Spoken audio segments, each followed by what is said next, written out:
Hello there. Welcome to my cake kitchen. My name is Gladys, and over here I make simple, informative tutorials to help you navigate cake decorating easily.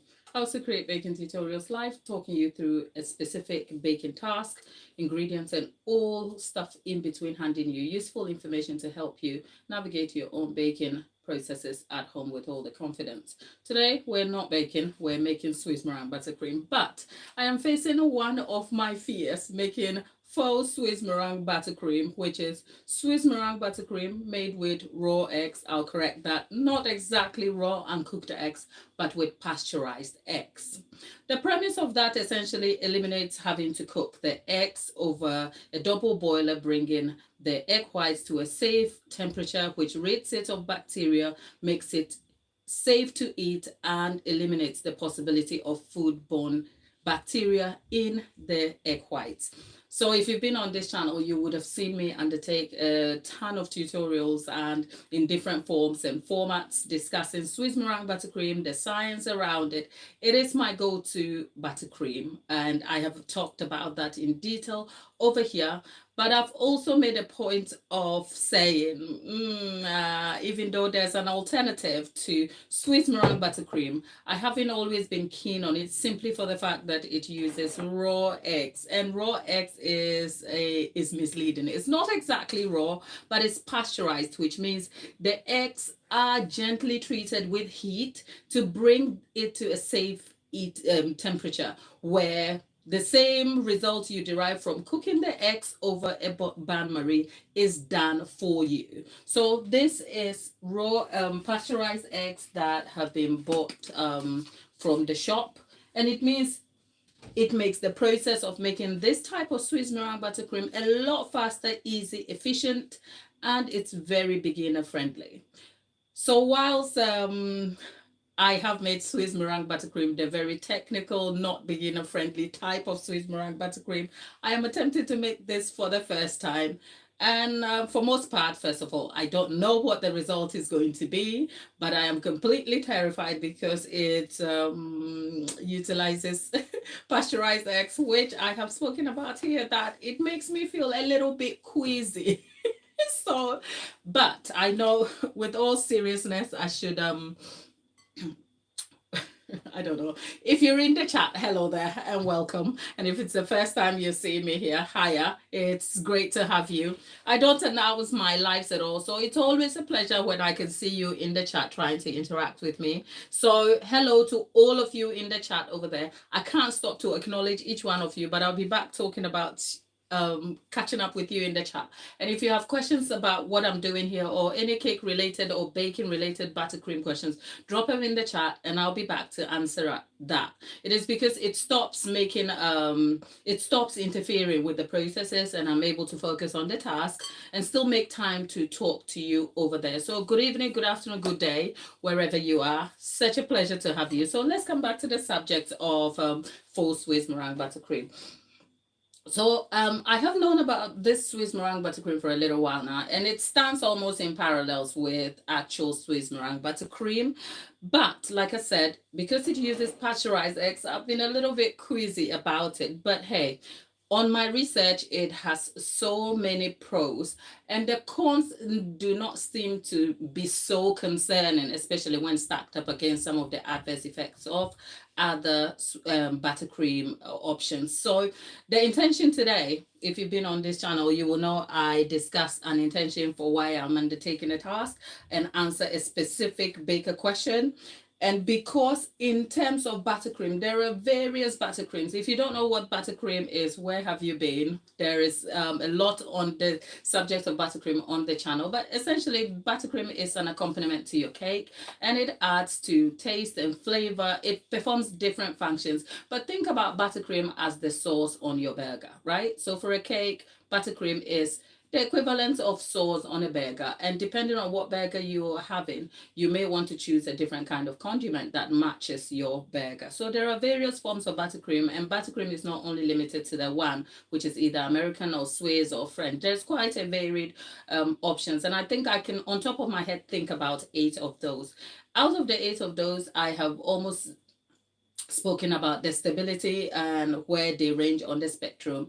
And depending on what you choose comes with some pros and also some cons. And if you've been on this channel, which is targeting beginner bakers who are looking to solve some specific baking tasks that are very beginner focused, buttercream options have become a hot subject to discuss on this channel a lot, because American buttercream stacks up in terms of its stability and all the pros that goes with it, but it can also be gritty, it can be too sweet, and has a few cons that applies to it. In recent times, I think the question that comes my way a lot is the most stable buttercream, which I am looking to address. And whilst at it, if you've sent me an email about anything, bear with me, I'll get back to you. So that is me just acknowledging you there. But on the subject of this particular buttercream, whilst I have delved into various sorts of buttercream with the technicalities involved with those, if we're talking about the most stable buttercream option, which is Italian meringue buttercream, it is super, super, super technical. And whilst I acknowledge it is technical, it is not as non-beginner friendly as people make it out to be. It requires understanding the processes, sticking to it, not bending the rules, and requires a bit of dedication from you and a few tools, if you like. So as a result, if you're just looking to start in your journey, it can be a bit off-putting to undertake such a task, and I acknowledge that. And so does Swiss meringue buttercream. Swiss meringue buttercream almost stands in tandem with Italian, except it falls short of the stability if compared to Italian buttercream. However, when it comes to its taste profile and mouthfeel, it is very superior, and we've spoken about it, about how to make Swiss meringue buttercream the traditional way. And when I reference the traditional way, it is when it is cooked over a double boiler, which is a saucepan of hot water and the egg white sitting over it. I have done that all many times on the channel, and I'll link some of the resources in the description box um in the description box below. So as a result, I think the Faux Swiss Meringue buttercream looks to correct or almost ease out the difficulty that comes with the traditional Swiss buttercream, which is that if you don't have to cook the egg whites, and if you don't have to worry about the temperature control of that, if you don't have to wonder about the warmth of the meringue temperature and all the things that one has to be mindful to achieve better result with a traditional style Swiss meringue buttercream, then perhaps the Faux Swiss meringue buttercream, which is made from pasteurized eggs, doesn't require boiling, doesn't require all the observations that one has to consider, then perhaps you might probably get yourself a very stable buttercream that perhaps has a great mouthfeel. The good thing is that I am almost undertaking the responsibility of a beginner now. The only thing I have as a plus for me right now is the fact that I have been baking for nearly a decade, and I do have some knowledge about buttercream, but I haven't made this Faux Swiss meringue buttercream ever in my life. So we're going to take a test of it today, and if it is great, I'll let you know. And if it falls flat, at least we'll see where we went wrong.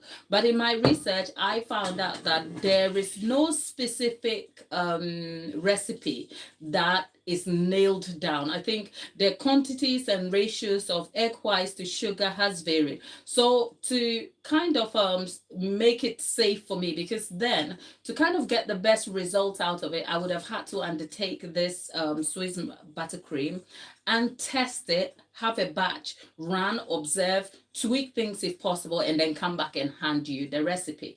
I could have done that, but the other thing is also to inspire confidence, give you some relatability here, so that as a beginner, you can understand that even as professionals, there are things we do well and there are things we kind of fall short at. So instead of undertaking the processes and then coming to give you the whole lot, I thought we can undertake the process and then witness our success, that is if we succeed, or if we fall short, that is if it fails, so that we can learn something, you're inspired, and then I learn something new, right? So that is the goal here today, to undertake this and see how we go. I'm sticking to my own recipe ratios, which is the recipe that I developed for my traditional Swiss meringue buttercream is the one I am using for this. And I find that when I'm comparing the ratios and quantities to other recipes I have found online. The differences is not that far out. So let's stick with that because at least it's a place that I know very well, which is that I know my ingredient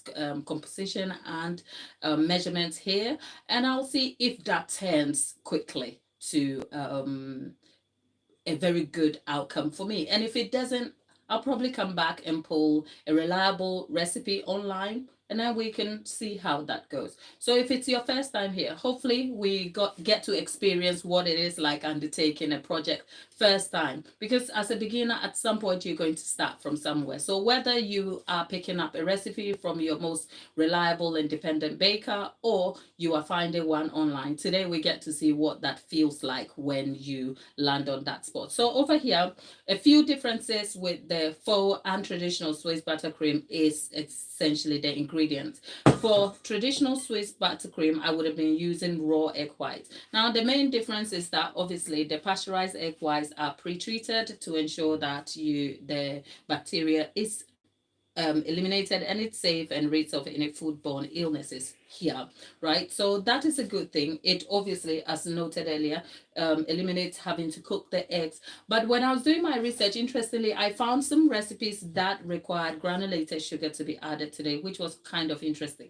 I'll come to that, but I'll stick with what I have in hand. So instead of raw eggs that would be cooked, we have pasteurized eggs that will not be cooked. The physical difference, of course, is that the pasteurized eggs are easy to measure, whereas the raw eggs can be a little bit viscous and hard to measure accurately. And you don't have the sliminess and the troubles that come with egg whites. Separating them can be slightly difficult. And a good tip for separating raw egg whites is to make sure you separate them whilst chill. And of course, the no to separating the eggs is ensuring that the egg whites do not come into any contact with any sort of fat or grease. And the fat element here could also include egg yolks. So all the trouble that one has to go to separate the egg whites to get the best result out of your process is eliminated by simply using pasteurized eggs. So that is a huge plus and kind of makes the task a little bit easier. Now, because we do not boil or cook the egg whites over a bain-marie. The egg whites over a bain-marie in the traditional process has the task of bringing the eggs to a safe temperature whilst also providing a source of dissolving the granulated sugar into the egg whites. That is the primary, two of the primary reasons why we undertake the cooking of the eggs over a bain-marie. And I keep referencing bain-marie, that is just cooking your egg whites over a steam sauce, if you like. So hot water, a bowl containing the egg whites, and then the steam cooks the egg whites to a preferred temperature of, I think it's 71 degrees C and now 165 degree F. I'll leave information in the description box when I come to updating the description box below. But with that noted, we won't be using granulated sugar here. That is because the heat source is eliminated. So we don't want a situation where the sugar is not dissolved, because the medium of dissolving the sugar now is eliminated, which means we risk having some gritty after feel in our mixture. So as a result, granulated sugar, same quantity, is replaced with icing sugar, which is superfine ground sugar, which means using that eliminates having the after feel of grittiness. But with that comes having to sift your icing sugar. Now we also have butter. You also want to make sure that your butter is soft but not melted. Today, the weather is a little bit warm here. I'm feeling a little bit warm, can you tell?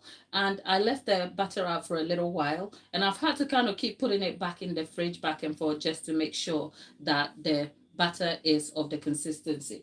If I put it out too much throughout the process and it melts, I'll probably have to drop it back in the fridge so that it firms out a little bit. But cutting it in small chunks means it's easy to kind of absorb into the meringue mixture. One thing that is eliminated in the process of this when I was researching is the time factor.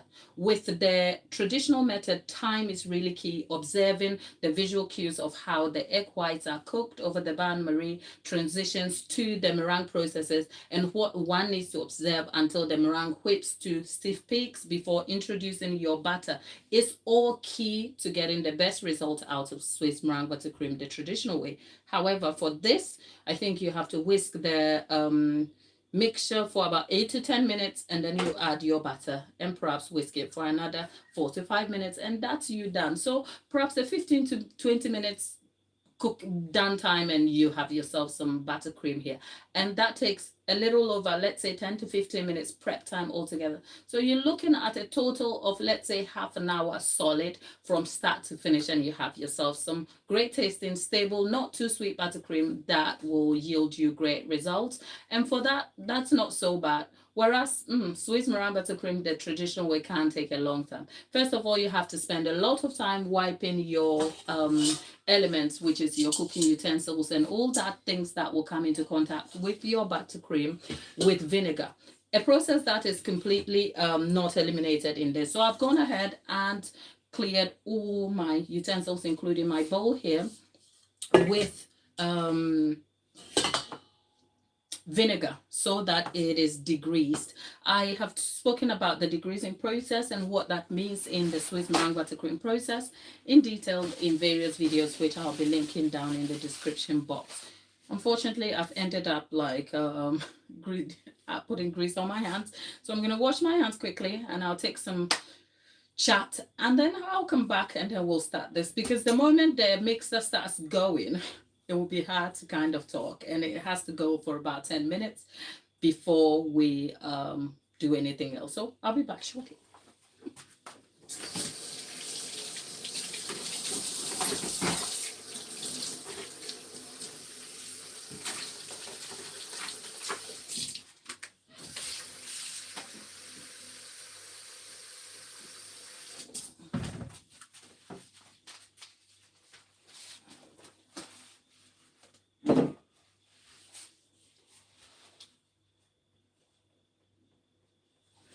Oh gosh, Delaney, hi. Are you still here?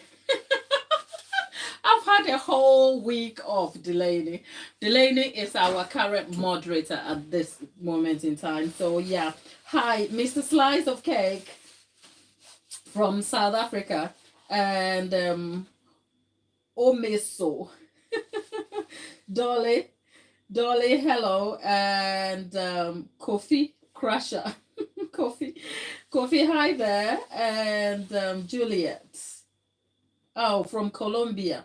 All of you in the chat. Hey, Delaney, I love you too. I love you so much. Look, I was shattered over last week. You can see it was a little bit quiet since the birthday of the little boy. And if you don't know what I'm talking about, we had a grand celebration, I think, a little over a week ago, which was last Sunday gone. If you haven't joined the chat, hello, welcome.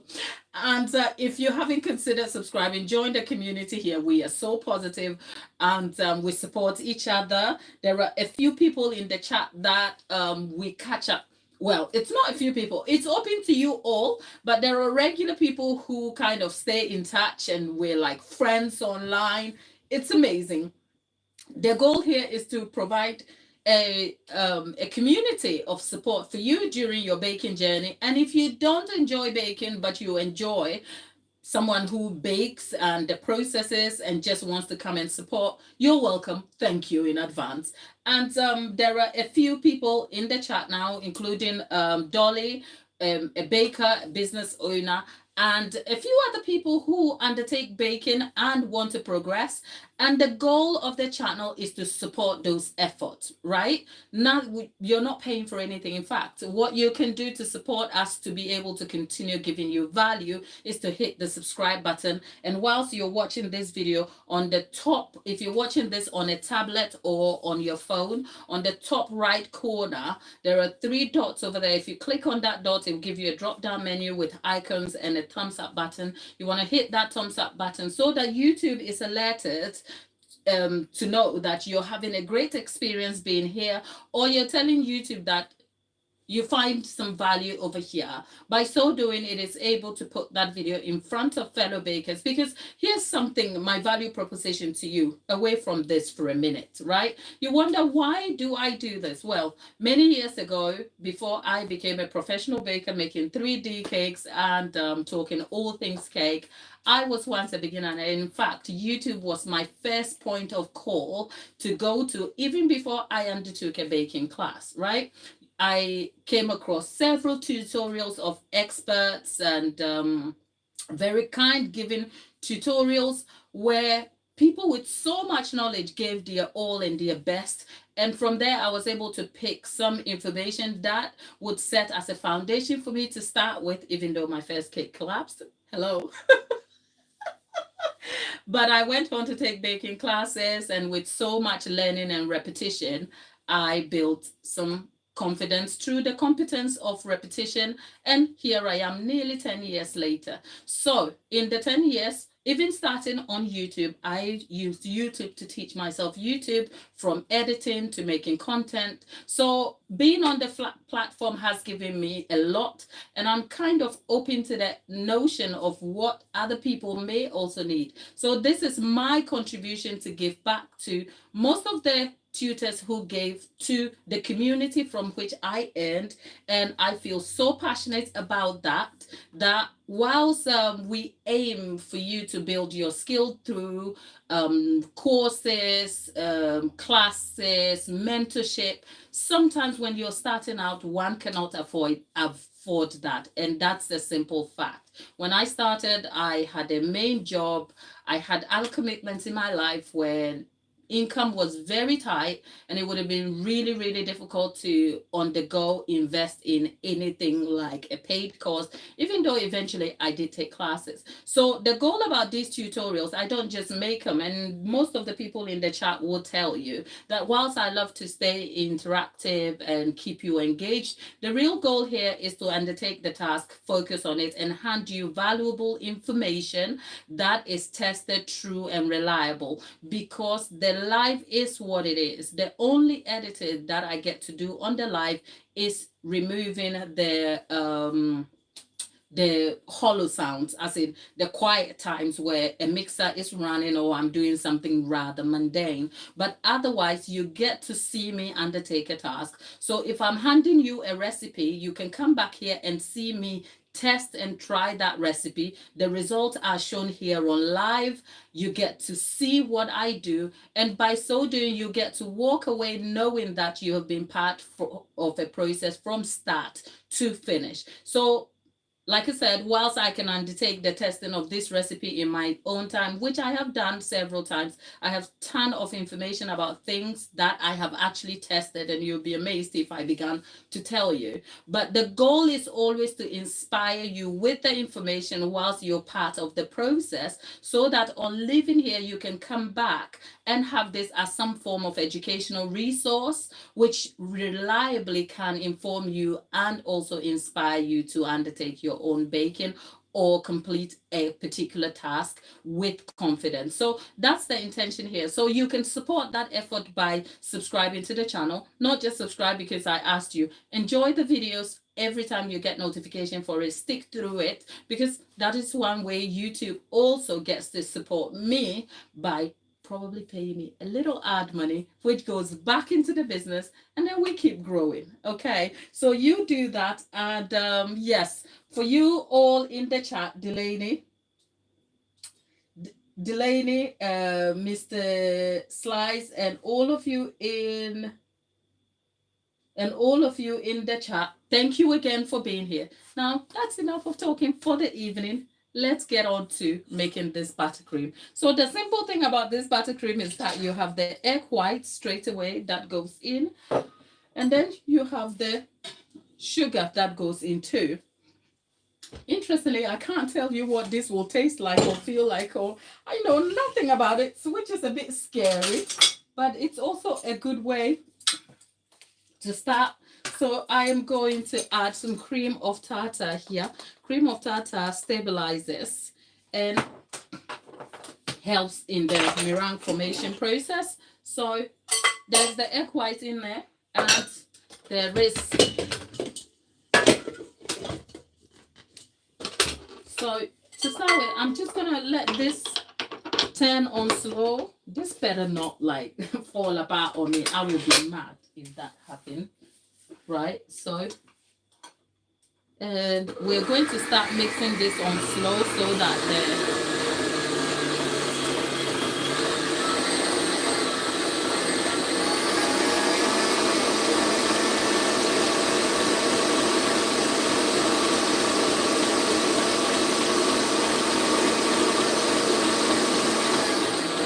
I should say, when the mixer starts going, it's going to be incredibly difficult to talk to you because the mixer gets really loud. So if I go quiet standing here mindlessly, it's just because I'm looking for the mixer to stop and then I will talk to you. But where necessary, I can stop the mixer quickly and tell you what I'm observing, because this is my very first experience. So it will be interesting to tell you what I think about it as the process develops. But we're going to now whisk this for about 8 to 10 minutes. So for just the sake of time, we're looking at it's 9:31 exactly UK time. So let's whip this for 8 to 10 minutes. Let's give it to 9:40 and then come back and have a look. But in between, I'll tell you what my observations are.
you're just joining me, hello there. We're making Faux Swiss Meringue Buttercream. And I did promise that when this is whisking, I will stop and tell you a few things that I am observing. So first of all, if we were making traditional Swiss Meringue Buttercream, we would have had to observe the meringue whipping through phases from soft peaks to medium peaks to stiff peaks. Stiff peaks is where you lift the meringue up and it stays like this bend wouldn't happen. It stays straight, if you like, except this doesn't seem to have that, but it's at a stiff peak. It's at a soft, is it a soft peak, a soft medium peak? It's falling over, so we are not there yet. So I'm going to keep whisking. At this point with Swiss meringue buttercream, the traditional one, I'll be forced to taste the meringue, but I'm a little bit queasy, so let's see. But otherwise, it seems to have changed very quickly, and the transformation is happening rather quicker than I thought it would, which kind of lends to the intention of this sort of buttercream style, which means that you can avoid the technicalities and all the processes, mundane and thankless processes of the traditional style to this style. Now, for outcome and use, I won't be able to talk much about it from true experience until we finish. So let's let it whisk and let's get to where we need it to be before we add the butter. And perhaps we'll talk about stability and all that stuff in between. But it seems to have solved the problem of time. It is very effective.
Well, the goal was to whisk this for 8 to 10 minutes. So let's see if we made it. Okay, we got there because it's exactly 9:41 now and we've got a stiff peak here.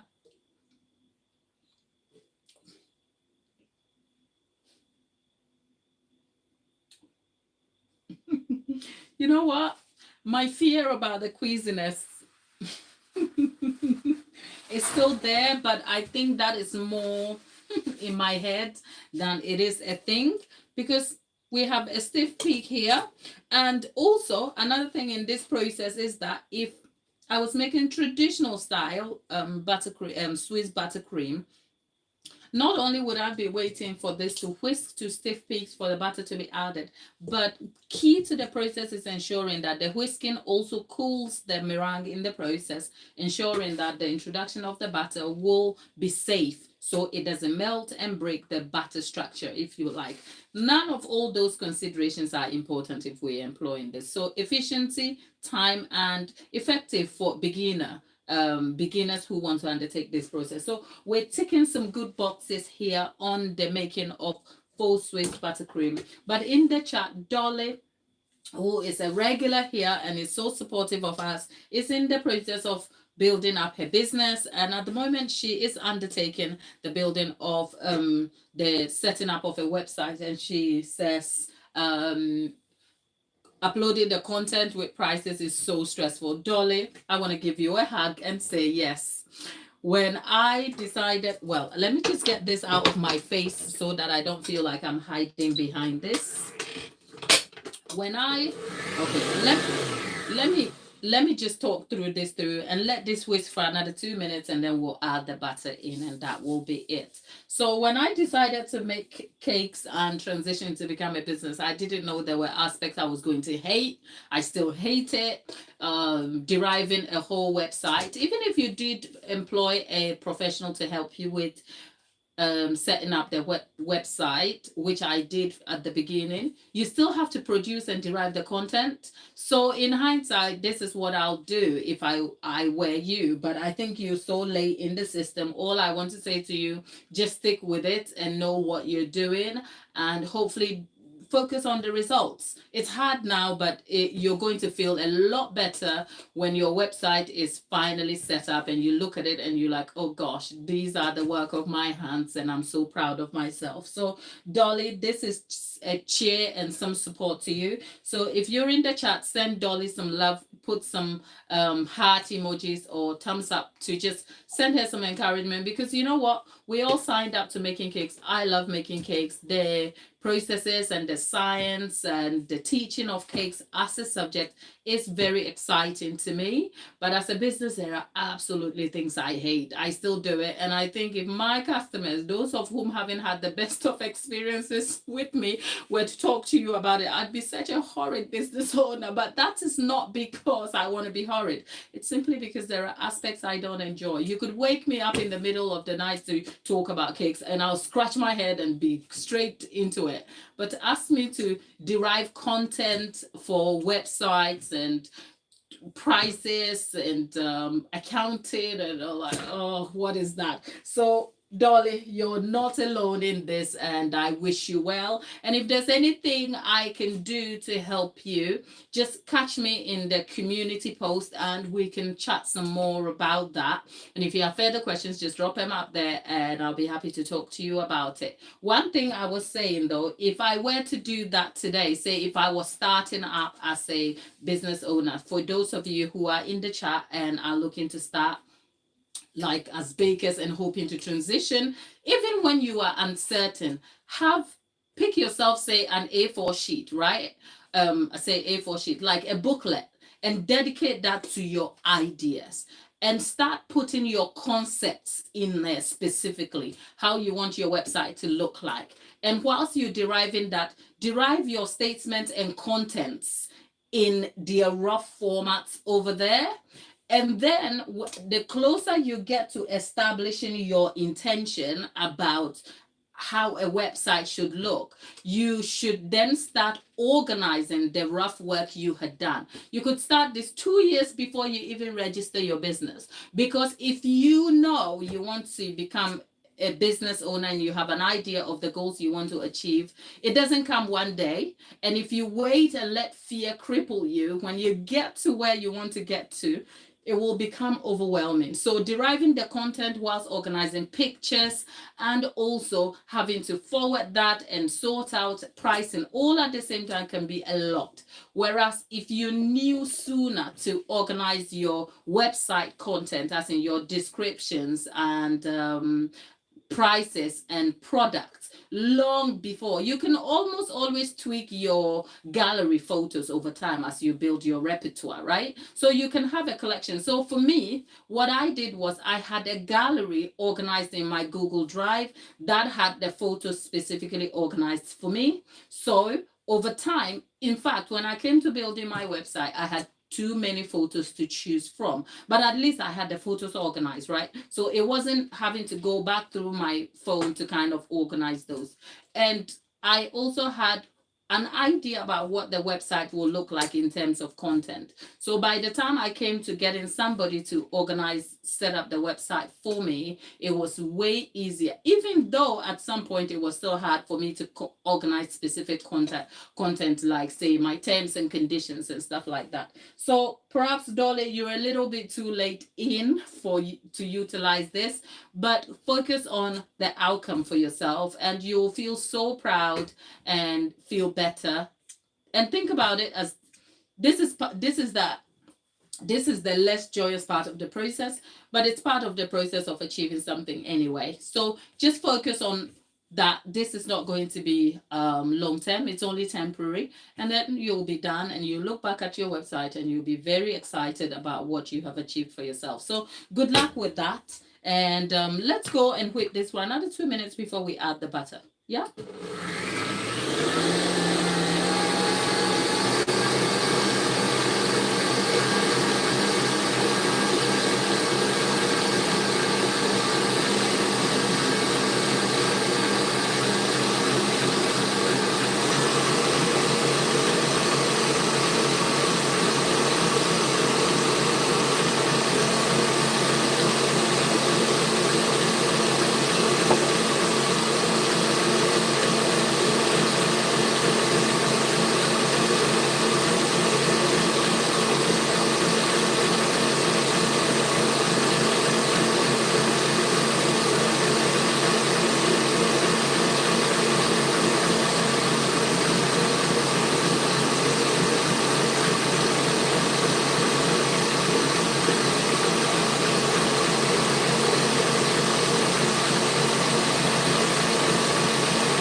So our meringue is whisked to stiff peaks, and you want to make sure that when whisking the meringue, you obviously don't over whisk and break it.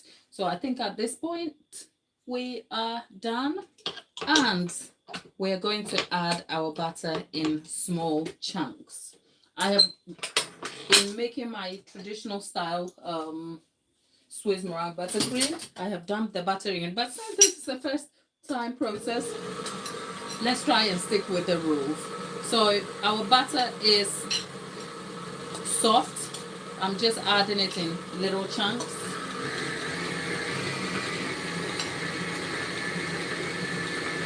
There's about 415 grams of butter here.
one thing that is noticeably obvious when as I'm making this buttercream is recognizing how soupy and curdled it has become, which is a core problem with Swiss meringue buttercream. With the traditional method that I've made, if you hang around this channel a lot, I've been able to eliminate that problem. Not so much eliminated, but I've been able to stop this from happening only because you nail down the consistency of the butter to the meringue and ensure that it is whisked properly so that the butter doesn't separate.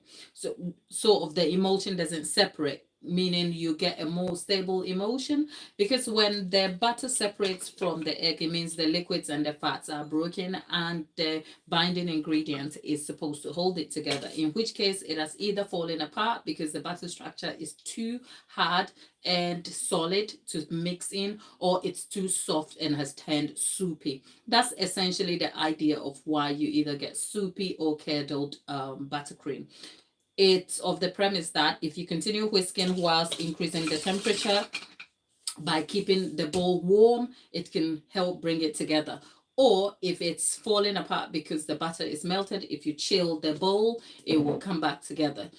The goal is always to avoid that because it can be a turning wheel of issues if that happens. And I've just noticed that we have curdled buttercream here. It's not, at this point, if you're a beginner, it can be awfully scary, but it isn't. You want to keep whisking it together whilst probably warming it. So let's whisk together and see. So that is one problem we're trying to solve. So let me whisk it and let's see. But if I'm awfully quiet and look a little bit distant behind the mixer, it's because the mixer is just a little bit too loud and I'm unable to talk over it at you. Perhaps I will have to go on the chat. So if you see me on my phone, it's because I'm engaging with you silently in the chat instead of trying to talk over you. Amok Lifestyle.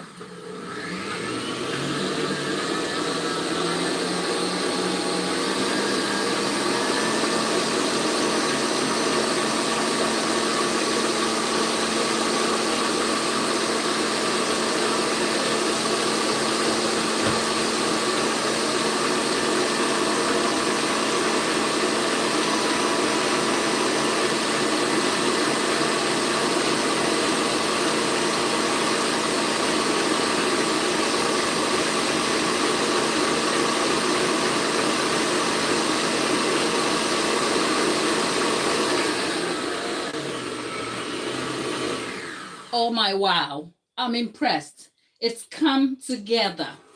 I told you to whip it together and it will come together, and it has, right? So, wow. Right. So what in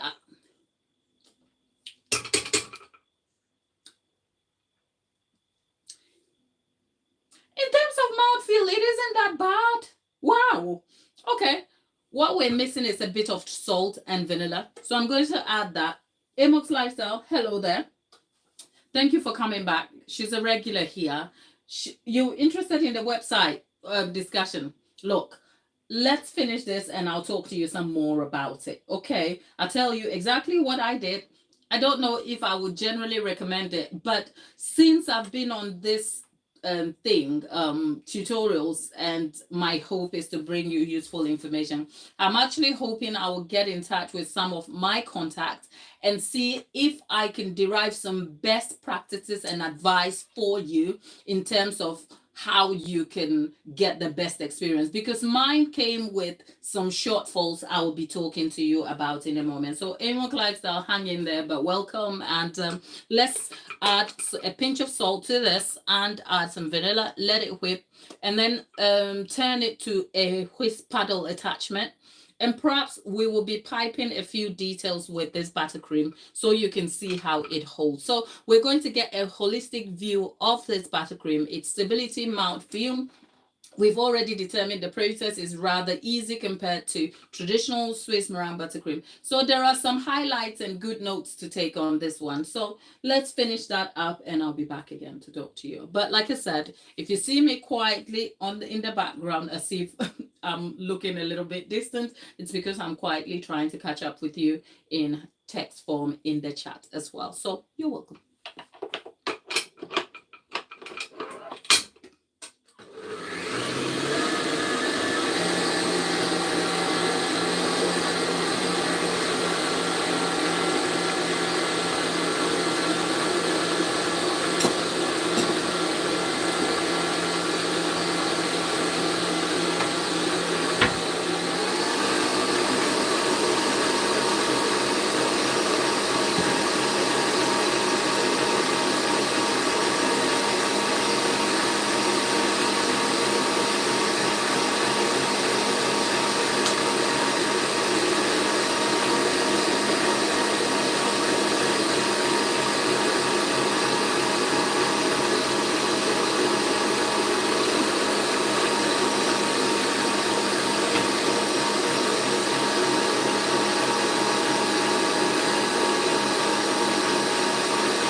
actually surprised by how good this feels. I am so pleased that when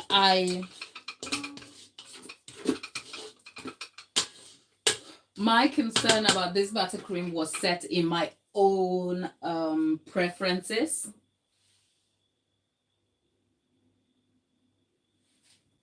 My James, hi there. Hello, James is in the chat. James, I am from Ghana, but I am baking from my UK-based home kitchen today. We're not baking, we're actually making buttercream. I am so pleased that my concerns about this buttercream from the get-go, I always said was set in my own bias and preferences. So I wasn't imposing it on anyone to say it's not a great buttercream, because I didn't know that. But the only reason I had resisted making this buttercream was simply because I had my own feelings about raw eggs, which weren't exactly raw, they were pasteurized, but the idea of it wasn't exciting for me, and I had made that solidly clear. But of course, as time has gone on, it's not so much that I've changed my mind. I'll probably stick to the traditional Swiss buttercream. But like I said, the first intention to undertake this was to show you as a beginner what options and what the results were. And I'm actually happy to say I am actually impressed with the outcome, because it's efficient, it saves me time. The troubles that come with the traditional ones are completely eliminated. The mouthfeel is okay. I don't have any concerns about it.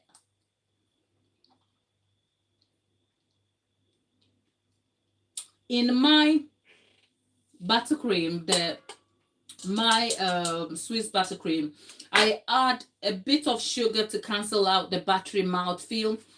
I'll tell you what I think about it through and through. Let me swap the whisk attachment for a paddle attachment to smooth it out, and then we'll dish it in a bowl, and I'll try to frost some onto a plate or something so that we see how it holds. And then I will talk you through some more of the real mouthfeel and some of the slight differences. Obviously, I don't have traditional Swiss meringue buttercream to hand, but I have made it for the past, 9-10 years now. So I can almost tell you by first-hand experience what the slight differences are. From the start, the sugar element here is this yields a little more sweeter, even though it is the same quantity of sugar. That, remember, when we started, I was using my own recipe for traditional buttercream, just transferring it to this form. And I find it's yielded a little sweeter taste as compared to the traditional one. And even though I raised the butter by 45 grams, it doesn't make a huge difference, but the mouthfeel itself is slightly heavier compared to traditional Swiss meringue buttercream. It's slightly heavy, but not buttery. So I don't know if the sweetness cancels out the heaviness. I don't know. In my traditional Swiss buttercream, I encourage the use of salt to kind of balance out the sweetness a little bit and give you a well-balanced taste, which is not super sweet and overwhelming. But I have found this to be a little bit on the sweet side. So I don't know. Because this is our first attempt, the results are great. If you're a beginner, this is highly recommended, and I won't have any problems recommending this to you. But as with most buttercreams and cakes you'll find on this channel, they are almost optimized for adaptability, which means you can be flexible with them. You can change things around for the results that are more suitable for your circumstances. So as a result, I like it, okay? So that's a plus. I really do like it, and I wasn't sure about it to start with. But given the opportunity, I'll probably toy with it so that I can see if I can affect the mouthfeel. Now, I don't know how affecting the mouthfeel and changing things around is going to go with stability. That's something to kind of consider. But that's a good yield altogether. So let's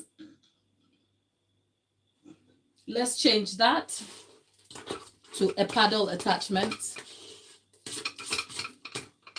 and see what results we yield from this altogether. Where's the paddle attachment? Okay.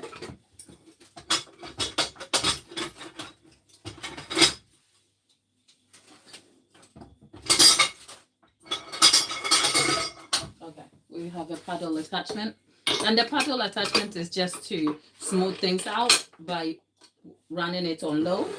And with that, I'm sure I can talk to you.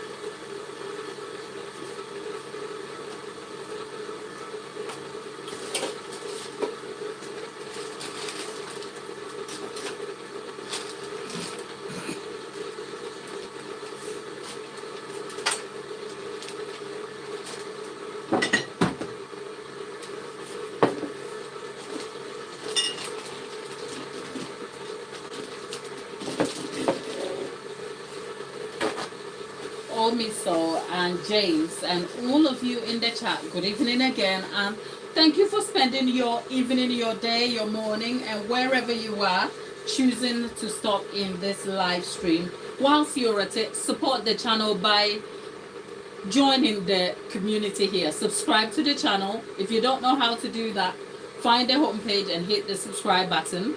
You're welcome. And for today's video, just to show us a little bit of support, check the top right screen, top right corner of the screen from which you're watching this video, and click on it. It will give you some options of icons, a thumbs up. Just hit the thumbs up just to let YouTube know you have enjoyed us making the Faux Swiss Meringue Buttercream for the first time and you have found some great value in it. But for those of you who are just joining in, from James to Mr. Slice of Cake to Omiso, Delaney, Rome with Cara, Azza Ali, and Elena, and all of you, Dolly, aka Dot, I like to call her. Thank you for being here. Thank you for always being supportive. Thank you for the love, encouragement, and for keeping us so and also trying to deliver you some value here.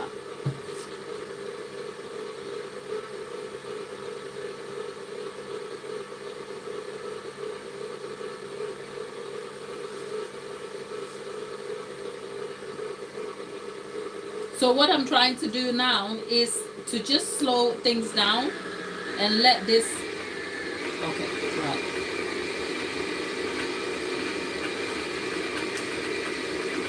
I just want to add a bit more vanilla also.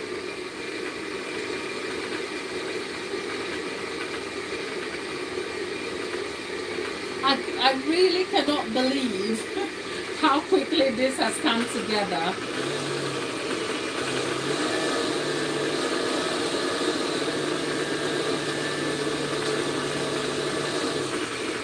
I really cannot believe how quickly this has come together. But one obvious thing I should mention, volume. Volume. The volume and amount is drastically reduced.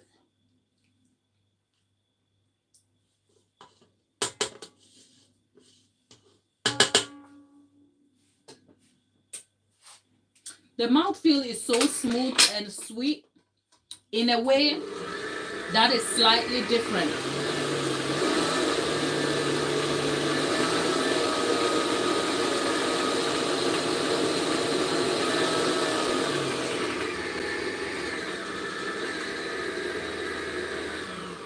The mouthfeel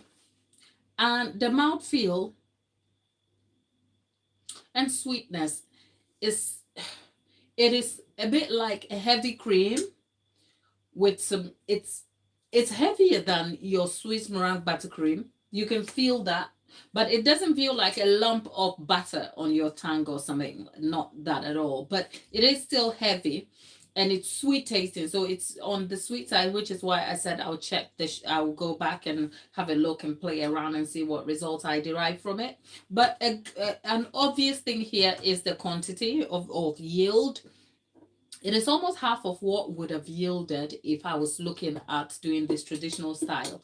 Mind you, I've done the traditional style many years now, so I can almost tell that the quantity is not yeah, the quantity is a little lower than I would have expected, but that in itself probably has roots in the pasteurized egg white. I think I saw somewhere, don't quote me on this one. I'll go back and have a look. But I think during my research, I saw somewhere with because of the way the eggs are treated, it affects the proteins, which means their ability to whip and stand compared to the traditional form is slightly reduced, if you like. So the volume of meringue added to the egg is also going to lend to the volume of your yield in quantity. So if the egg whites are not going to whip up as much as they would be if you were using the traditional style, which is the cooked eggs form, then of course you're going to have a lesser yield. But we're not talking half and half. It's not a case of like the yield of the traditional being twice as much of this, if you like. The yield is obviously, when you look at it, you can tell that the volume is significantly reduced, but is it reduced enough for you to forgo it because of the other pros that comes with it? I'll still stick with this. So the volume is something to note. So take this buttercream and stack it well in an experiment against other buttercreams and come back and tell you what its stability is in its form. For now, it is ticking all the good boxes for me, and I really don't have any complaints about it. Yeah.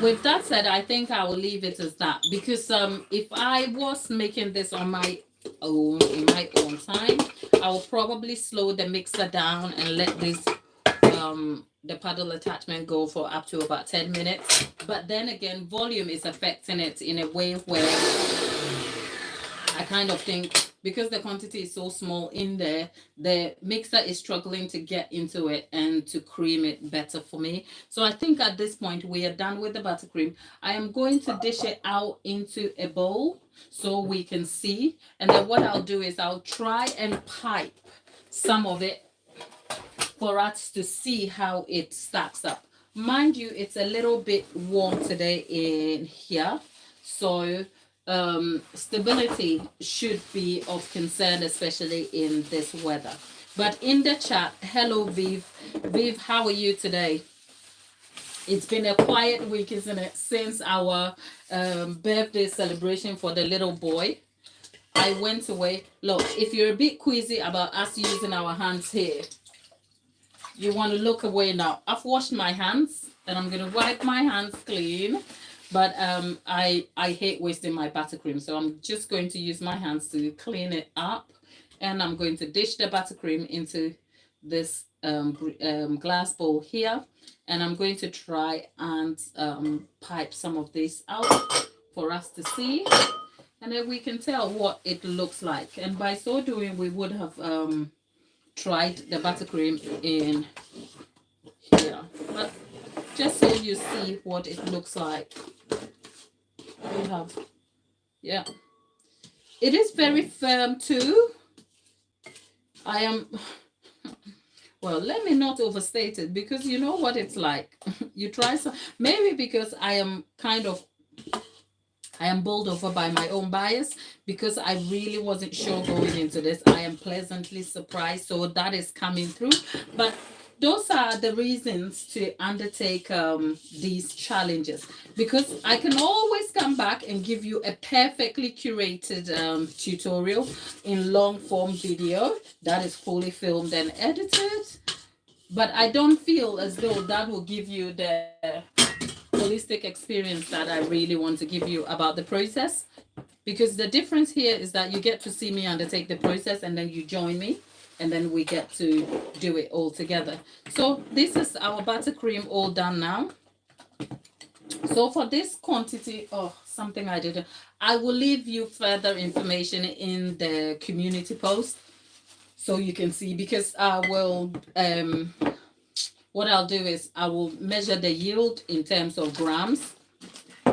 and I'll leave that in the description box when I come to updating it, and I'll leave some more information in the community box. So this is what I am going to do. I have a cake here, and I am going to attempt to pipe the buttercream as if I am piping on a cupcake, right? So, oh, wow. Right. Look, it holds firm. Look. So we're doing the basic swirl. We're doing the basic swirl here. And I have done 4 swirls here. And can you see it's warm in England today? It is a bit warm. It's not like the sun is out, but you can feel like there's humidity. So it is a bit warm, but I am surprised by how fine it pipes. Can you see the fine details on here? Right? So this is for you can go to a taller. Yeah, I am pleasantly surprised by it.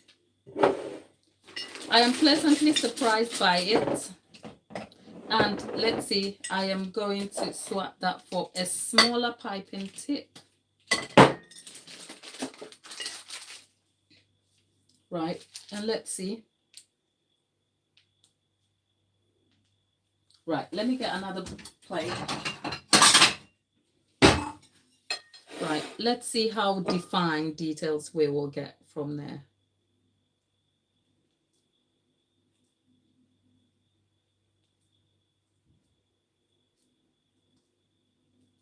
Right, can you see how defined these pipe details look over here? Right, and what I am going to do is attempt to see if I can do a shell border. Oh, that's because I'm actually very surprised. If you haven't noticed already, my surprise. Right, so, well, piping finer details has more to do with the quantity of buttercream you have, the pressure you use, and how full the bag is without air bubbles. So ignore any imperfections. What we're trying to focus on here is how well the piping detail holds in terms of how firm the buttercream is. And the results are looking pretty stable out here, because with the amount of warmth I am feeling, if it was my traditional buttercream, I think it would have been looking a little bit shinier and trying to fall apart already at this point.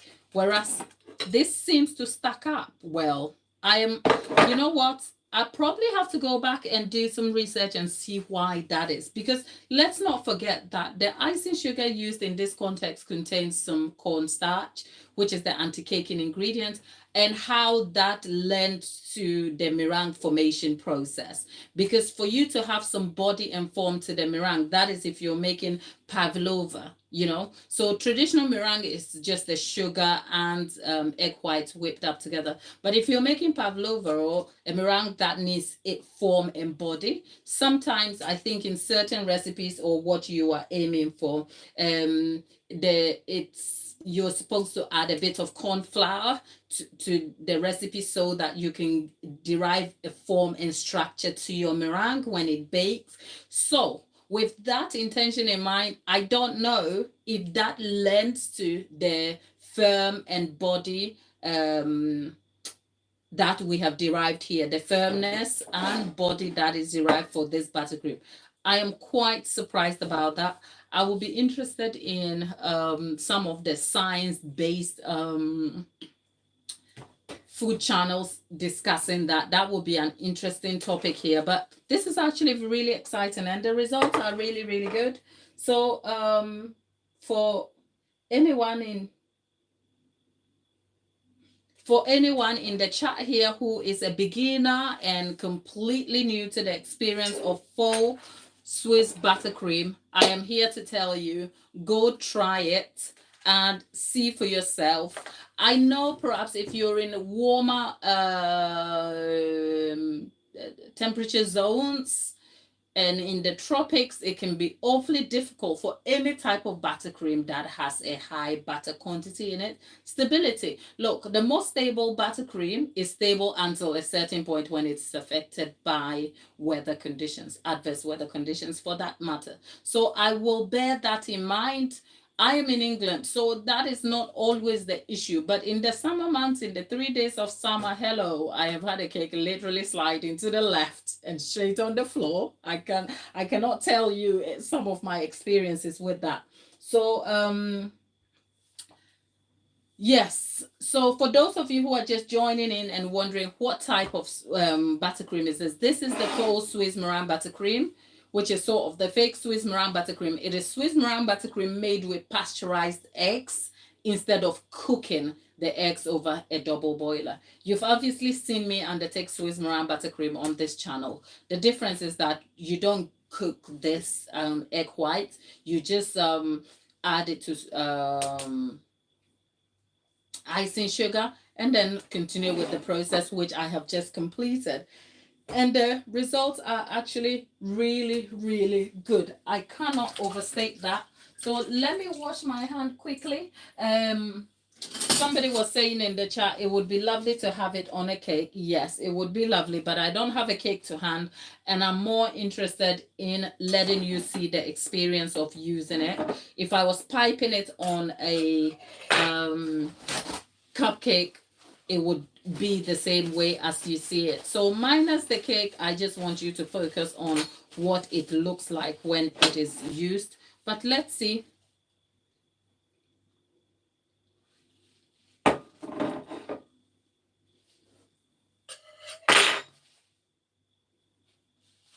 Like I said, for the same quantity of ingredients, this has yielded me a sweeter mouth, a sweeter taste, and the mouthfeel is a little bit heavier. But otherwise, it is not as buttery as you would think, and it's not eggy at all. If you find eggy, if you find raw egg squeezy, this isn't the case at all. It is completely like it's hard to describe what it is like, but at least I've taken you through the process of starting it as a novice who has no experience of making this buttercream except my knowledge of other buttercreams I've experienced in the past, to actually showing you what you can derive and what the results can be. So I hope that will be good enough for you to try. And if you do try it, come back and tell us your experience about it. And whilst we're at it, like I said, this channel is beginner focused. You know, the goal here is to empower you beginners out there, if not a beginner, but even a professional baker who's baked as a hobby. You know, there are people who have derived their skill over the last 20 years but haven't thought of transitioning into a business. And whether you want to advance your skill, or you just want to learn something new, or you're just curious about what somebody else is doing, because there's always tips and techniques in the baking processes that one cannot have too much of, so them for you. So Amok Liza was saying she's interested in, I was given some website details, as in website, how to develop a website from this, that. I will caveat what I'm about to say by saying this was, when was, you know what, I think I got my website built somewhere around 2021, is it? Yeah, I think, yeah, that was throughout COVID. I was in touch with my website builder throughout COVID. So like I said, I am happy to give you tips on where to start. Like I hinted earlier, my hope is that I have been a bit, you know, my journey hasn't always been as straightforward as it would appear to you, be honest. Like, I've almost like quiet quitted my business and deserted it. And at the moment in time, I don't even sell cakes, you know, and that is by intention. It's because over time, okay, a little bit of transparency here. Over time, as a business, when I started my business, I started it as a hobby, which was a safe space for me. I enjoyed it. And the intention, okay, so whilst we're talking through this, let's try and clear the mess also. So, well, when I started, naturally, because it was something that seemed so positive, most of my family and friends would encourage me to consider starting it as a business. And I was rather happy to enjoy the process of transitioning into a business in the hopes that, there were some personal like struggles in my life that made me realize that at some point holding on to a traditional career may not be the way to go because of my circumstances at the time. So I was looking to find something for just in case, and that is how the idea of the business sprang up. You can check some of that information in previous videos about my baking journey and stuff like that that are still on this channel. So much of what I had done then came from learning from experience. So to start with, if you're a beginner who doesn't know the path, don't wait to be given a blueprint. Start and fail fast, and then you'll find out where your passions are and where your competence is. And whilst I've always loved cake making and the decorating process, I have over time come to accept that it is the science and the processes that I enjoy more than selling the cake. And that is a personal thing. And that is because in a previous live, I also discussed my passion for the baking process, which is a place of safety for me.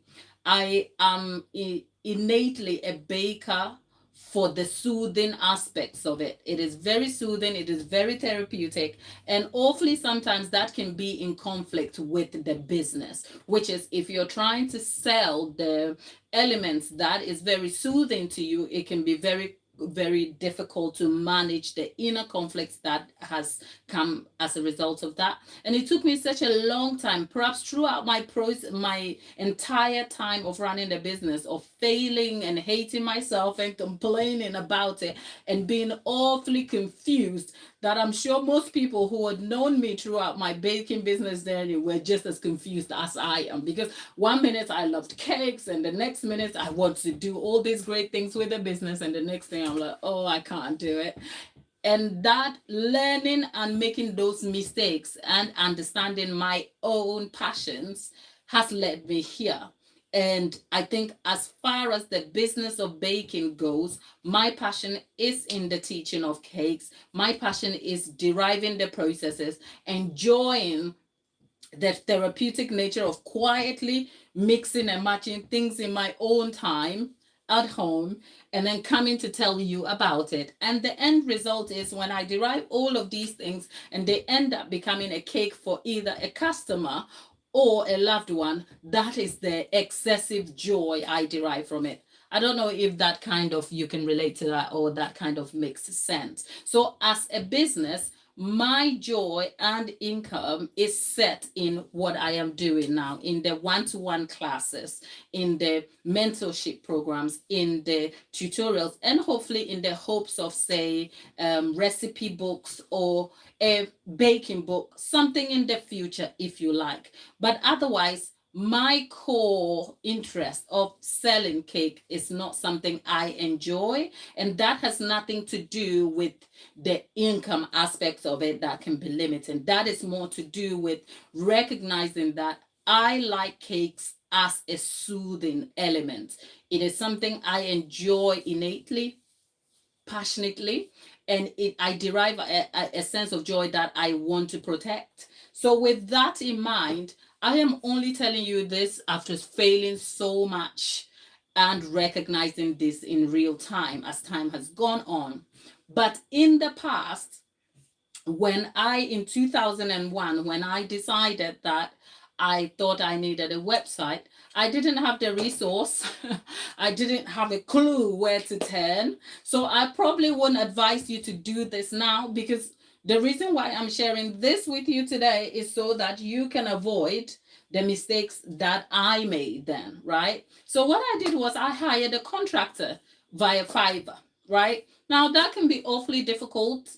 And some of the pointers to consider when going for a contractor on a platform like that, where there are subcontractors like advertising their skill set, is to look at what is it?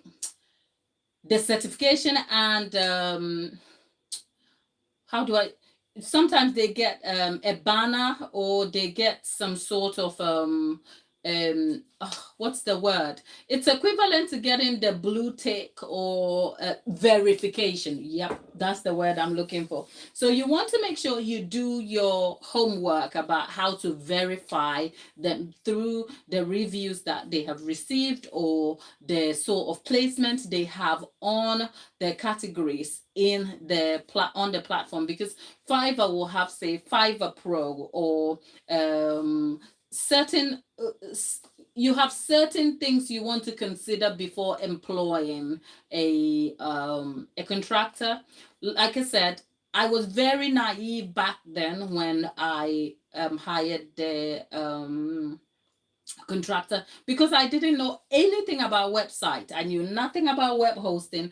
And right now I stand here still saying, knowing that if anybody asked me as a business owner the difference between why you should have a website on Wix or Squarespace or any of those platforms that are advertised consistently in front of you, I wouldn't know the difference, which is why I said I'm going to probably go back and speak to some of my contacts who are adept, because you'll find out in the story where I ended up as. So follow me on this one. So without any knowledge of what I was even looking for, I was extremely lucky in landing with a good contractor on Fiverr who was able to build my website for me. He went for WordPress and hosted me on a WordPress hosting platform, I believe.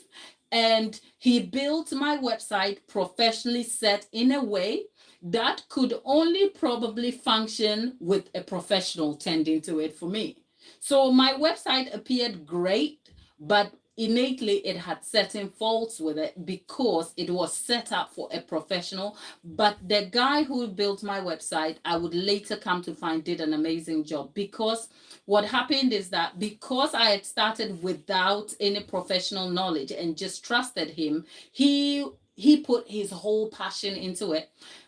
In terms of finances, I think I paid about I'm overstating here, but I think it was something between 600 and 900 pounds for the start to finish. And I saved up for it. I knew what I wanted, but I had to derive the content. So think about it this way. It was a custom website built for me. Unlike other website options where you have template. Mine was built for me based on my own preferences. I literally sat there and penciled what I wanted my first page to look like from the top to bottom. So what he had then to do is, instead of having a what do you call it?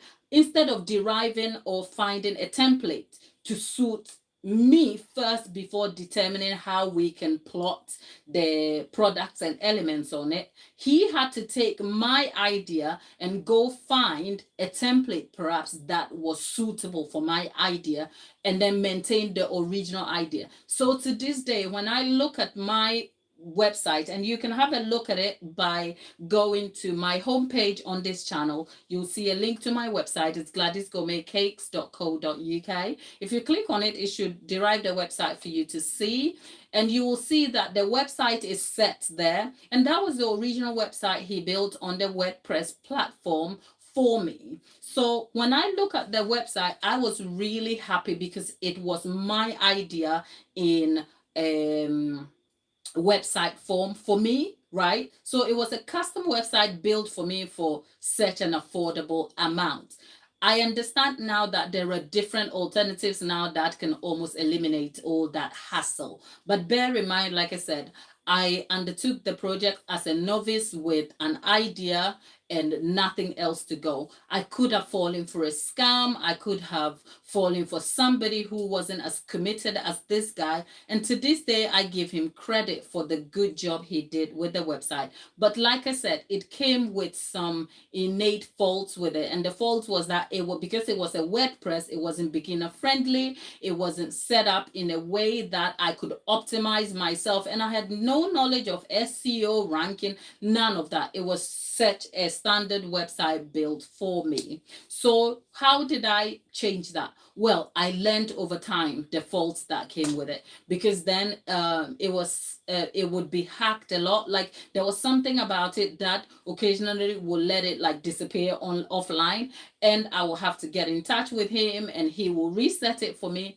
And I think my hosting, I was going through GoDaddy where I bought my domain, if you like. So there was something about it that didn't seem to help me a lot, if you like, even though the body of work was presentable and professionally presented. So over time, as my business grew and my interest and competence grew, I ended up having some contacts. My accountant recommended an SEO company that I have spoken about, some good friends of mine. And I spoke to them. They had a person that they were in touch with. They connected me with him, and his name is Joe. I haven't been in touch for a while with them, so I'm looking to get back in touch with them and maybe consider some consulting services, and I'll come back and talk to you, and if possible put you in touch with them, because I derive such great value from my contact with all these people who were amazing people. Like in business, you are just as good as the contacts you develop and the people who come your way. So then these people got me in touch with my SEO marketing guys, got me in touch with their colleague who was able to then transition my entire website as it is from their WordPress to, is it Webflow or something like that, at another cost-effective amount. I wasn't mad about it. He was able to then correct some of the issues that were problematic with the website, which meant that I was able to eliminate the use of the original builder and also have some sort of control about it, and also have an in-house local person who was a point of contact, because the contractor I had initially used was on Fiverr. So I would, and if you know anything about those platforms, it is hard to transition a contractor from there to having their contact with you. You will almost always have to contact them on the platform, because there's a thing of trust. Unless you are hiring them as a contractor off their site for yourself, they are normally unwilling to break the terms of the platform. Do you know what I mean? So and this guy, I think, was is it Southeastern Asia or something. So as much as they were very passionate and super helpful till the end with me, innately I just wanted somebody local who I could reach out to. And even now I have considerations for transitioning the website to what I am now, as, say, in want of a better word, a brand and a cake tutor offering services and all of that. I have hopes to transition that, and I have started the process already on the back end. But it also means that having a local English speaking point of contact who you can consult is very reassuring. And I would have that. When it comes to website and SEO and all of that, if I could afford it, I would rather have somebody I can consult with on ad hoc basis to support that. Now, I don't know how that works in contact with, if you say you decided to build your website on, say, Wix, Squarespace, and the other various platforms. The difference for me that I still would choose my own process is because I ended up with the website I dreamed and wanted. So you can either have a standard set website on a platform that has templates for you to fill out, which for your goals may meet your needs. I, from the start, just had something visually that was very appealing to me, and I wasn't willing to give up on that. So I was willing to go custom. And for what I ended up with, I had quotes of over 4 grand for even a box standard custom built website. So to outsource that to somebody in, say, India or Pakistan for almost a quarter of that amount, was it worth it? I would say yes, but that came with having to do so much work and vet them and get them verified and make sure that they were legit, and that will cost you in time. So here's the thing, one way is not better than the other. One way it's going to cost you, it's either going to cost you in money or it's going to cost you in time. You have to decide what your cost is going to be, whether you're going to pay for it in time or you're going to pay for it in money. So in this case, whilst it must have appeared I was saving money, it cost me in time, in that every time I had to contact this guy, communication and time zones were different, so I couldn't reach him promptly. And when I was having security scares on the website, I was fretting because I knew nothing about websites, and it was scary for me, and I thought my website was going to disappear because I was such an idiot doing that from the start. Which is why I said, for me to be able to do that now, would I go back on Fiverr? Perhaps not. But I have now had like a turnaround of the journey where I went from Fiverr to transitioning to somebody local who considered resetting my website for me at an affordable cost. So when I look at all the amounts that went into it, maybe give or take anything from 1,500 to 2 grand in the entire existence of my website, from when it started in its inception to transition to everything that was in between. Because at some point when it was having security problems with its original builder, I had to sometimes pay extra to get him incentivized to correct some of the problems very promptly for me. I didn't need to, because there was guarantee for after building for up to 6 months or 9 months for him to offer certain extra services free for me. But I genuinely just wanted to get him to do the job very quickly. So I was happy to incentivize him, and paying for each call at that time would cost me. So I shared that with you to say, would I do that again? Perhaps if I was still not knowledgeable, still so ambitious, still with an idea I didn't want to sacrifice on, I'll take the same route. But should you do as I did? Perhaps not, which is why I'm sharing my experience with you, so you are better advised to see what choices are available for you. And my website is still live over there. You can have a look at what it looks like, see if it is something that is appealing for you. If it's a style you want to undertake, perhaps you can use that as a template, and then maybe I will go speak to my contact, and if we're back on another live, I can just tell you I have a contact that you can speak to that I can recommend for you. You don't have to pay me or anything, but something to help you along your journey.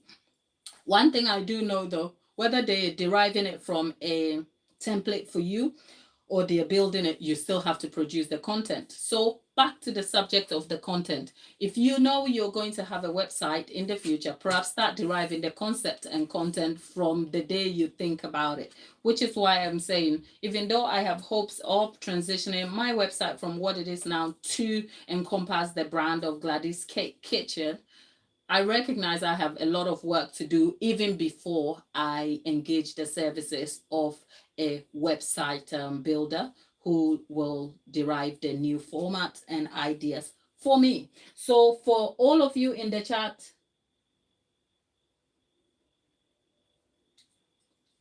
Amox Lifestyle, I think, like I said, the original builder, I think it was between 600 to 900 pounds in totality, and the one who transitioned it for me, if I remember, it was about, is it 750 pounds, if I remember right? So let's say if that was 750, or I can't I think it's between that amount of money. So let's save it to 550, 750, somewhere between. So let's go for 750 being the maximum amount there, and then maybe 900 being the original. You're looking at 16, is it 16, 1700? And plus some small additional cost that came with the original build. So over a period of, let's say, about 2-3 years, that was about nearly 2 grand in website costs alone, right? But like I said, it's a custom built website. And like I said, in recent times, you don't have to do any of that. You Wix but like I said, I can't tell you as a professional, even as a cake maker, I can't tell you why you should choose a custom builder to a Wix. Or so let me go chat with somebody who probably might be able to advise me better, and I'll come and tell you, so that if you're a beginner who is looking to get a website, you're better informed, because we live in trying to help each other, and I hope you find some information useful here. And what I don't know, I don't know. I'll tell you I don't know, but the hope is that I'll go and find out and come and tell you. So that's a bit about websites, getting started with putting yourself out, building yourself a brand, finding a resource where someone can reach you, contact you, and get to purchase a cake, or however else your website is optimized for use, it is useful for you. But outside of websites, we've been able to finish our Faux Swiss Meringue buttercream. And whilst we've been talking, my goal was to leave it and see if it will fall flat. It still remains firm even in the heat, and it has piped very well. So I am quite surprised by this buttercream. I don't know if like I said, the raw eggs have something to do with it, the cornstarch in the icing sugar and all of that. But if you've been here with me for today, enjoyed the video, do consider liking the video, join us, subscribe, and many thanks for being here. All right. So that's my first attempt at Swiss meringue buttercream, the faux type, and the results are A+ for me from here. If it were the traditional one, it would be A++, but they stand in tandem with each other. So that's a good thing. If you have further questions, I will take some questions in the chat before we end our live today. So in the meantime, Amox Lifestyle.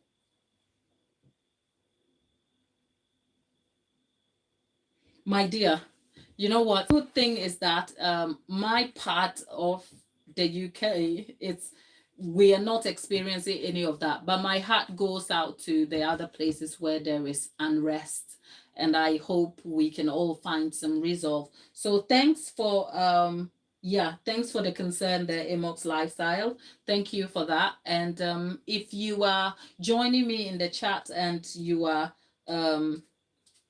somewhere around the UK right now, where there is some unrest and uncertainties in your community, we are praying for you, we are thinking about you, and we hope we can all find a way to live together and coexist and respect each other and love each other. We are never always, life will be boring if we all have the same belief system or accept the same things, but perhaps we should learn to be tolerant of each other. You know, it can be awfully hard to do that, especially in our day and age and the times we are in, but it starts with us, right?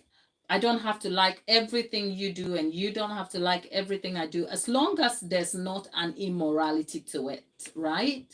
So it starts with just being so supportive of each other and holding each other's hands and trying to be empathetic. And I just hope if you're in the chat today and you're coming from a place of discord and pain, I just hope you find some peace, and all will be well. As for Vivian asking, did I use normal sugar? Vivian, I'd like to answer all of those questions, but I think you can watch the video and see for yourself. I didn't use normal sugar because if I use normal sugar, it will be gritty. Because for this Faux Swiss Meringue buttercream, the option of cooking the eggs over a double boiler, which will aid the safe cooking temperature to make the foodborne bacteria safe for us to use, and also dissolve the sugar in the process, is completely eliminated. As a result, I used icing sugar, but I also found some recipes that used sugar, as in granulated sugar, and the sugar was the mixture. Icing sugar, well, I found some recipes. Let me just go back a little bit. I found some recipes that used sugar in the pasteurized eggs. But what they did was they sat the sugar over just warm water, not steaming water with a source of heat at all. No, it was just normal water until the sugar was dissolved. The risk is that that leaves you an after feel with a gritty after feel. I might come back and try that so you can see the various options, because like I said, the goal of the channel is to answer your specific question about certain baking related tasks, whether it's cake related, buttercream, or anything in the ecosystem of cake making, from buttercream making, the baking processes and the science. So if there is a question that requires answering, instead of coming to tell you, I think we will better undertake the task and answer the question in real time whilst we observe the processes. So Viv, Viv, did you try the chocolate cake recipe? Viv wanted to try my chocolate cake recipe and said she'll come back and give me some feedback, which is what I am asking. But Amok Lifestyle, it's a pleasure to have you. And thank you for your questions, and thank you for being here, and thank you for being so engaging in the chat with me. It is such a pleasure to have you. My heart is always complete and content when I'm here with you. And I had a whole break last week. It was quiet on the channel, but it was busy in the background.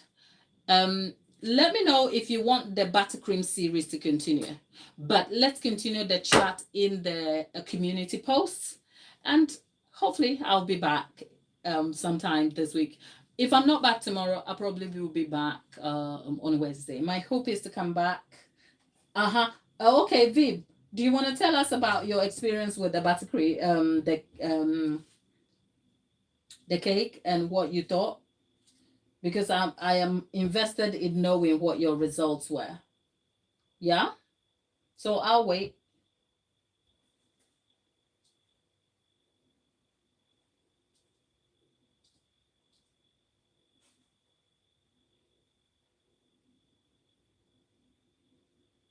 Oh, okay. Yes. Did I not say it's a bridge between a mud and sponge, but it is closer to a mud because it is dense? Did you use self-raising flour or plain flour? Because if you use self-raising flour, I will advise that next time you use the self-raising flour, add about half a teaspoon. You see, the thing with the recipes that I keep telling you is that my recipes are very adaptable. So if you get a particular result and you think, oh, I want to change it slightly, you can do small things to it. So you can make it, that recipe, you can reduce the quantity of liquid, and then you can get a really fudgy chocolate brownie style cake to it.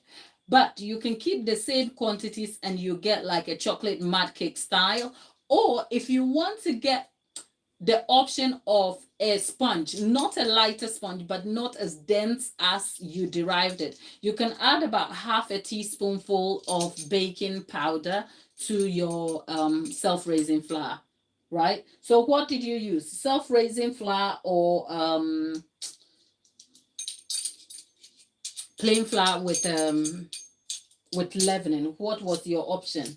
I'm just curious to know, but I am so pleased you got the best out of it. So with that said, let's see what Vivian has to say.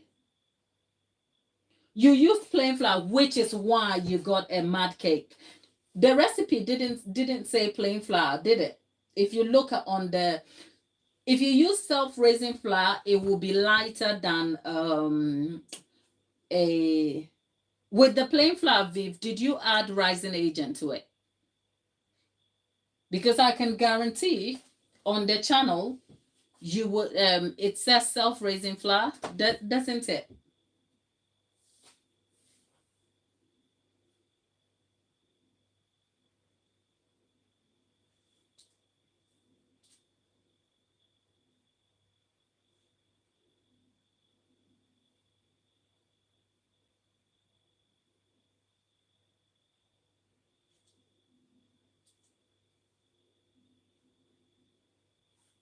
Right. So yeah. So okay. Okay. Right. Okay. Viv, I suspect you're in the UK. So you know what? Next time, scrap the for the chocolate cake, right? Scrap the plain flour and opt for self-raising flour, and add half a teaspoonful of baking powder and a quarter of a teaspoonful of baking soda, and come back and tell me about it. Okay. But yes, if you liked it and the family loved it, that's amazing. I find that I never seem to get the measurement of baking flour, baking soda and baking powder right in my cakes. So I just opt for self-raising flour, except for my cupcakes, where you can see that I have said it's a third of self-raising flour to 2/3 of plain flour, which gives me the best results out here. So yes, I'm sure we can catch up in the chat and I'll give you more tips out of it. But if the family loved it, how different, I think Viv,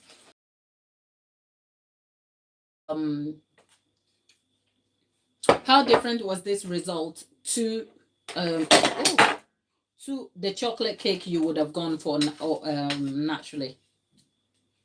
Okay, so we are trying to get our buttercream back. All the time I've been talking to you, just so it makes some sense, all the time I've been talking to you here means the buttercream is supposed to be exposed to the heat, and it's still firm. It's not melted.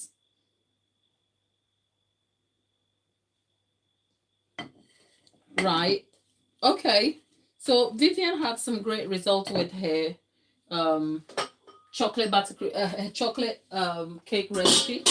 So that's a plus to say the recipes recommended here works. So yes, you're welcome to try them out and let us know. So Vivian, I am glad you had a great experience.